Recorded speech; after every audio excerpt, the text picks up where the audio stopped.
If you struggle to say no to temptations, this one video will change everything for you. Aligned with your higher self and your health goals. So you always need to reconnect with your why. So when you go to dinner, when you go to settings, when somebody pushes food in front of you, you need to resonate back and say, why am I doing this? Why am I taking care of myself? Why am I on this program? Why am I on this journey?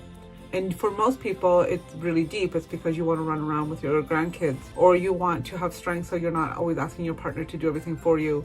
Or maybe you just need to build confidence so you can hit the job you want and build the relationship that you desire. Or maybe you've been stuck at a weight for a really long time that makes you feel so uncomfortable, and it really blocks off your social connections with people because you just want to stay at home and not want to go out anywhere.